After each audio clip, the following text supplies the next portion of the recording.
I'm headed out to go pick up a new project car.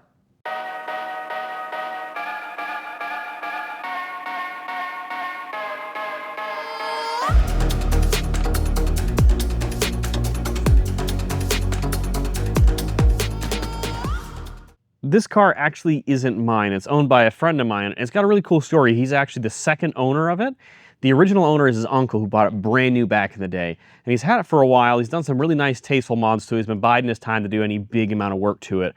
And I don't normally take on like other people's projects or customer cars, anything like that. I usually just work on my own stuff and my family stuff. But he got kind of a nightmare situation and asked me if I'd help him out. This car has a few really nice, tasteful modifications to it that he's done. You know, it's got some coilovers, some nice wheels, really mint interior, lots of great stuff. This actually originally was an AC, so climate controlled, cruise control, all that stuff, AE86 SR5. The SR5 comes with a single overhead cam, carbureted 4AC engine, which is not that great. Most people end up swapping an SR5 AE86 to a 4AG dual overhead cam fuel injected engine that came out of the higher trim GTS, which was standard on pretty much all the other AE86s in the world except for a few smaller trims. You know, overseas they had the AE85, which is similar to the US market SR5, but I digress.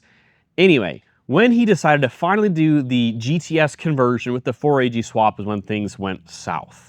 You see, he reached out to a local performance shop to do the GTS conversion, the GTS swap. It was supposed to have a really clean GTS, you know, the 4AG swap with a panic-made wiring harness, a link ECU, all that good stuff. And they got started on it. The engine is in there, but the shop actually went out of business while working on his car. He dropped it off and paid in full 18 months ago. So it sat at the shop for 18 months and didn't get done. And then the owner of the shop called him and said, hey, we're going out of business and the landlord's taking possession of the property soon. So if you don't get here in the next 2 weeks, your car is gonna be taken by the landlord. And this is the condition that he picked up the car in. An incomplete GTS swap that apparently they couldn't do in 18 months, which is pretty crazy. Most people do that in a weekend. It does have some nice stuff, right? So you got the TRD plug wires. It's got the JSP billet oil cap.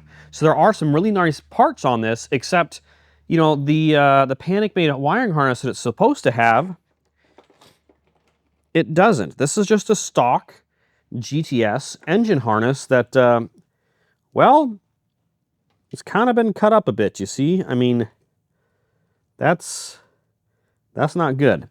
The radiator obviously isn't installed. There's a bunch of missing hoses. And, you know, not even a throttle cable hooked up. It still has the SR5 throttle cable in it, or a cruise control throttle cable, which is way too short to work for the 4AG. And you can see here on the windshield, this is the list of stuff that my friend made of, okay, we need to get all this stuff done. There are some parts over here that didn't come installed, like the radiator. There's an InGen cold air intake, so I'm gonna put that on.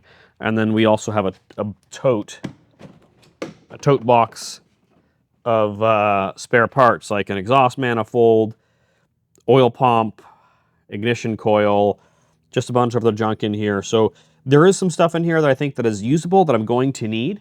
I think what I need to start with is you go around the car, go in depth with it, make a list of all the things it's going to need.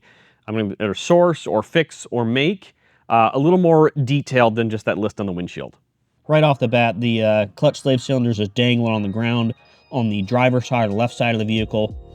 So we're going to have to get probably Chase Bay's clutch line that goes up and over and around. Might need a new slave cylinder for the clutch, I don't know. I'm looking at the wiring here, there is some stuff dangling. And that's the chassis side of the main engine harness. And then I think, based on how this is sitting, I think this is actually the other side of it, but I'm gonna have to do some wiring to make that work. But that's okay, because I have the spare harness from the old engine that I can probably make that work, no problem. Some of the stuff is gonna have to get yanked out.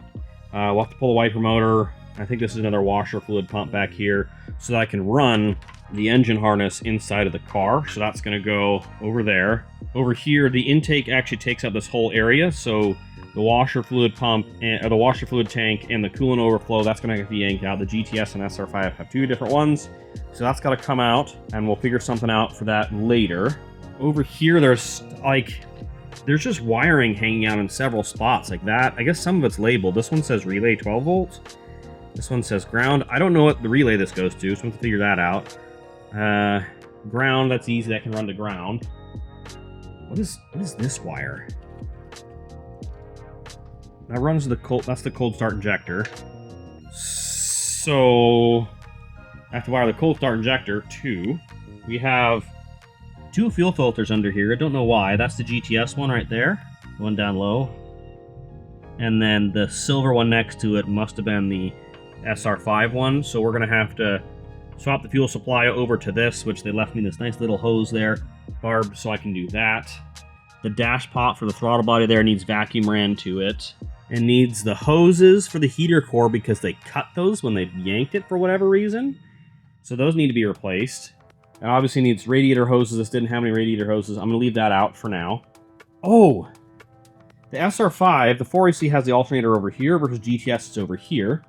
So we can see those are the wires for the alternator. I have to extend those over to reach there. It was supposed to have gauges. So they have the senders for the aftermarket gauges there, but the gauges are not, they're not in the car. There's no gauges. So that's interesting. Don't know what to do with that yet, but that's just something to note. My friend did say they put a normal high pressure fuel pump, well, fuel injected fuel pump hanger, all that stuff in the fuel tank, but I gotta figure out how to power it. I don't know how they wired it right now, so I have to mess with that. And then I also have to figure out how to make sure the ECU gets powered. Normally the ECU gets power from a circuit opening relay that's specific. It's in the dash harness for the engine, but I don't think they pulled the dash and replaced the dash harness. I think it's still the original dash harness, so I'm going to figure that out with the SR5 to the GTS, that kind of stuff. I'm going to fiddle with it and see what I can find. That should be easy enough, I think, to adapt between SR5 and GTS. We'll just see when I get in there. I guess one of the other things with that is like the wiper motor on the SR5 harness. Looks like it comes from the body harness and in here, but the wiper motor connectors is right here on the GTS harness. So I have to merge those two and make that work. I'm not climbing under it right now, but it does need a pan hard bar. It doesn't have one installed right now. I don't think anyway. He was going to put one on or needs to get one. Those are kind of the major things. He said to not worry about the air conditioning, not worry about the power steering. That's fine. It'll have a, it'll just run a depowered rack for now. I think those are pretty much the major things that need to get taken care of on this. So I had my work cut out for me. I am sure I'll find more as I go along, taking over this nightmare project for my friend that the local shop just really kind of screwed him over on, and we'll get it taken care of, no problem. I got 2 months to 86 day. I've got my fingers crossed that this will be done and he can drive it to the 86 day meet that we usually have on in Arizona or in Phoenix every year. So I hope that this works. I hope I can get it done. I do have a bunch of work to do on my drift car too. I got to convert from the supercharger to something else for more power. So that's also happening in the middle of all this. And this has to happen in June and July, the 2 hottest months of the year. And August is the timeline for everything. So yeah, thanks for watching and see you next time.